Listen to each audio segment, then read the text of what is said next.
ఉంది. అన్వర్, ఏంటి చాలా కోపంగా ఉన్నావు? ఈ సిటీలో నాకు తీరని అవమానం జరిగింది.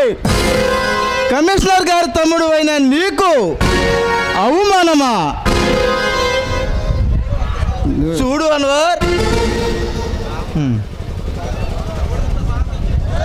ఎవడు అంత సాహసం చేసిన వాడు? ఎవడో అశోక్ అంటూ నేను నా మనసుకు నచ్చిన చిన్న దాని చేయి పట్టుకుంటే వాడు మధ్యలో వచ్చి నన్ను కొట్టి పంపించాడు. వాడు అశోక్ అయినా కనుక భగవంతుడైనా సరే వాడు నిన్ను కొట్టి వాడు చాలా పెద్ద తప్పు చేశాడు. ఇక ఈ పశుపతి పొలిటికల్ పవర్ వాడికి తెలిసేటట్లు చేస్తాను. చూడండి, మీరు ఏం చేస్తారో నాకు తెలియదు. వాడిని 24 అవర్స్ ఈ సిటీలో లేకుండా చేయాలి.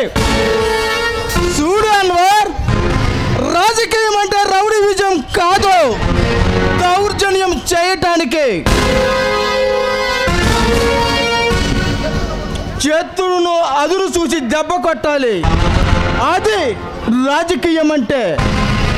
ముందు అసలు ఆడు ఎవడో ఎక్కడి నుండి వచ్చాడో తెలుసుకోవాలి. ఆ తరువాత ఈ చదరంగంలోని వైకుంఠ పాలన చూపించాలి. అంతవరకు నేను చేతులు కట్టుకుని చూస్తూ ఉండలేను. ఈ అనుమతితో పెట్టుకుంటే వాడికి కానివాస్ లేకుండా చంపుతానని తెలియజేస్తా. ఆవేశంతో నువ్వు చేయబోయే పని నీ ప్రాణాలకే ముప్పు తెస్తుంది. కనుక నా మాట విని కొన్నాళ్ళ పాటు గోవా వెళ్ళి ఎంజాయ్ చేసిరా. నో, ఎంతవరకు నా కంట్లో పడ్డ ఏ కన్ని పిల్ల నా నుండి తప్పించుకోలేదు. దాన్ని అనుభవించకపోతే ఈ జన్మే వేస్ట్.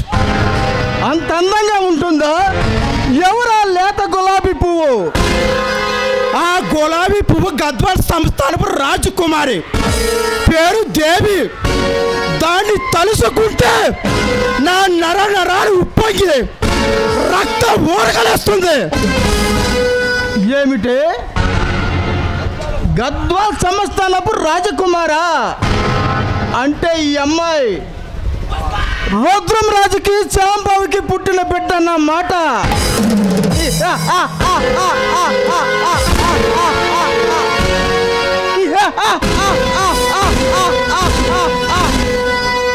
శబాస్ శబాస్ అన్వర్, శబాస్.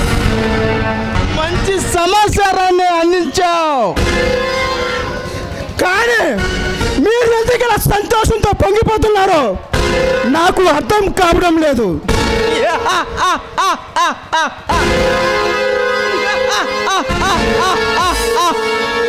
పిచ్చివాడా, నువ్వు చేయి పట్టుకున్న అమ్మాయి కొన్ని 100 కోట్ల రూపాయలకు ఎవరాని? 100 కోట్ల రూపాయల? అవును. ఈ గద్వాల్ దివాణం కింద 1000 ఎకరాల భూమి ఉంది. అందులోనే గద్వాల్ దివాణం వారి చేయి తరతరాలు వేలుపు పూజలు అందుకుంటున్నా దుర్గమ్మ ఆలయం ఉంది. అయితే ఆ భూమి విలువ 100 కోట్ల రూపాయలు ఉందా? చెప్పేది విను. దుర్గమ్మ ఆలయం చుట్టూ ఉన్న 10 ఎకరాల భూమిలో అంతులేని సంపద ఉంది. దాన్ని చేజించుకోవాలని మీ అన్నయ్య బెనర్జీ, నేను, అడవిధంగా భైరవుడు మేముగ్గురం కలిసి గద్వాల్ రాజైన ఆ రుద్రం రాజుని వాడు భార్య శాంబావిని హతమార్చాం. కానీ ఆ నిధిని మా సొంతం చేసుకోలేకపోయాం. మళ్ళీ ఇన్నాళ్ళకు